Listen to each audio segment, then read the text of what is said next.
Libby is die nuwe aantrekkingskrag by die Universiteit van Pretoria se biblioteek. Haar baas sê sy leer elke dag meer. Toe ons Libby begin het die eerste week, het sy net basies R600 antwoorde gehad wat sy kon hanteer. En teen die einde van daai week was dit 2.500 gewees.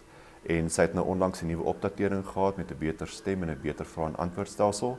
En ons trek al ver verby die 3.000 op na 3.500 vraag-en-antwoorde wat sy kan hanteer.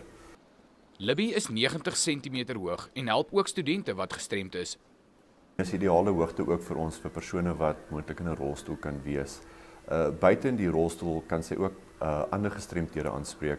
Byvoorbeeld mense wat nie kan sien nie, kan dan hoor wat Libby te sê het.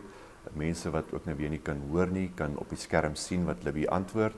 En natuurlik ook as mense nie kan praat nie, kan hulle op haar skerm ook intik en haar die vrae daarso vra. Studente is mal oor haar. Dit is nogal slim, jy weet dit maak die hele ding baie maklik. Jy kan haar enige ding vra, jy kan haar vra waar is die boeke. Dit is fantasties dat studente toegelaat word om te praat met hierdie stuk nuwe tegnologie.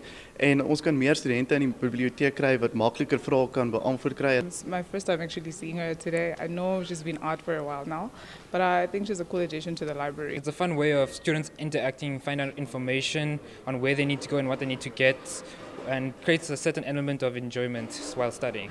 Will you marry me?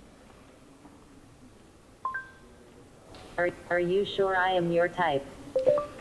En daar het julle dit. Ek is nie Libby se tipe nie. Gerard Pretorius, 1 Nuus Pretoria.